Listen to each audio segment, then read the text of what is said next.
À qui ça s'adresse l'alimentation anti-inflammatoire, pardon? Est-ce que c'est pour tout le monde ou est-ce qu'il y a des personnes privilégiées qui pourraient s'orienter?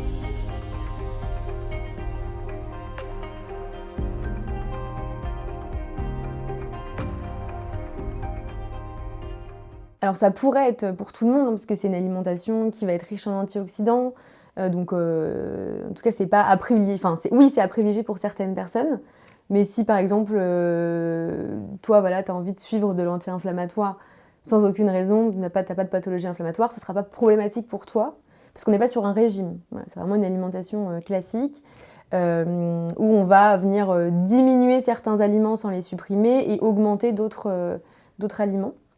Et à savoir que de toute façon, notre alimentation à tous, elle est un petit peu trop inflammatoire, n'est-ce pas? Alors, ça dépend ce qu'on consomme, mais si on consomme beaucoup de produits transformés, oui, ça c'est sûr que ça peut être très inflammatoire. Oui. Le lait aussi, ça l'est? C'est propre à chacun aussi, en Ah, fait. d'accord. Le lait de vache, hein, donc la protéine de lait de vache, la caséine, Ouais, elle peut être inflammatoire chez certaines personnes, mais c'est pas le cas pas pour tout le monde. Non. D'accord, Mm. ok. Parce que c'est vrai qu'il y a quand même beaucoup de... Enfin, je sais pas, mais quand on se balade dans un supermarché, il y a beaucoup de... Il y a du lait, il y a des yaourts en Mm. toute forme, de la glace, etc. Ça, c'est des trucs qui peuvent être inflammatoires, mais pas chez tout le monde, quoi.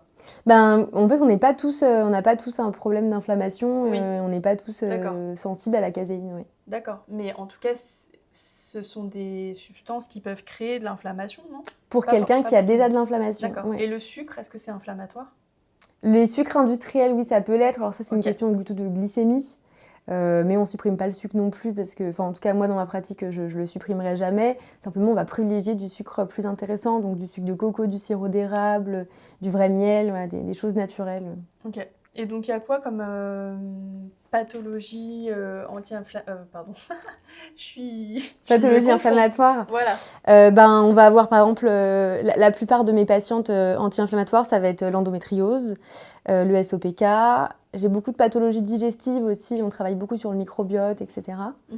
Et après, on va aussi avoir un peu d'eczéma, de psoriasis. Voilà. Ok. D'accord. Donc, ça peut être à la fois des hommes, des femmes. Bien sûr, oui, ouais, complètement.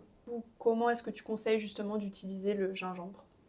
Oui, bah alors le gingembre ou le curcuma, hein, tout ce qui est épices, plusieurs solutions. Soit on le prend brut, donc c'est-à-dire on prend vraiment la racine, je crois que tu en as d'ailleurs. Ouais, carrément, j'ai fait des petites emplettes. Comme je savais que tu Trop venais au bien, cabinet, ouais. donc...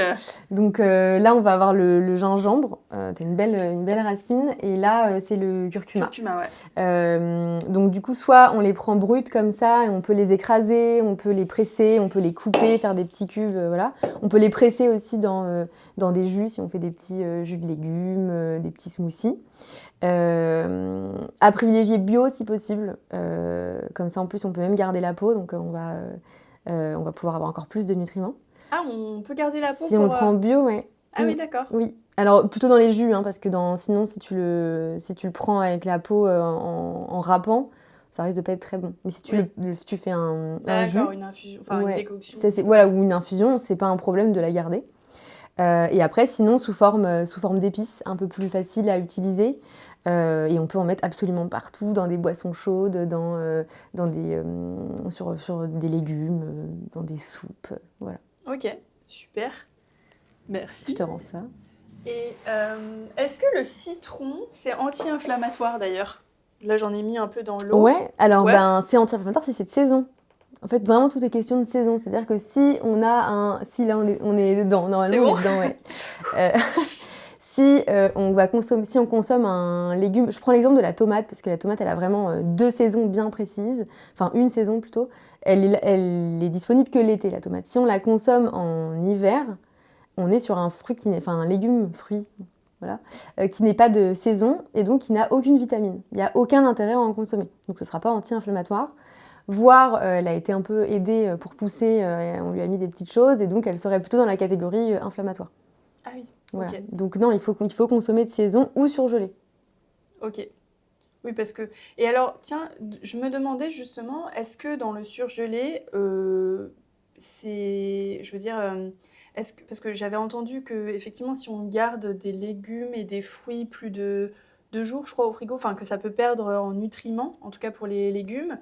Est-ce que quand on achète du surgelé, on est sûr que ça a conservé les vitamines? Oui, alors ça garde les vitamines. Ça stoppe la maturité du produit, ce qui fait qu'on ne perd pas les vitamines une fois que c'est surgelé. Par contre, oui, si on laisse sa carotte ramollir pendant plusieurs semaines dans le frigo, on va perdre en bénéfice. Après, elle sera toujours avec quelques vitamines quand même. Oui, Dire qu'elles sont complètement disparues, ce serait oui, mentir quand même. ok, d'accord. Ouais. Oui, oui.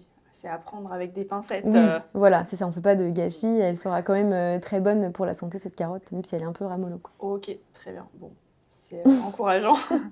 Ça marche. Commentez en commentaire s'il y avait un aliment par exemple que vous ne connaissiez pas ou un que vous avez envie justement d'utiliser dès cette semaine, de vous acheter peut-être au bio, voilà, pour vous y mettre. Et dites aussi si vous avez un problème de santé que vous aimeriez justement, alors je ne vais pas dire guérir, mais en tout cas peut-être que vous avez envie de diminuer l'impact des symptômes d'une maladie. Voilà, n'hésitez pas à commenter si vous en avez envie.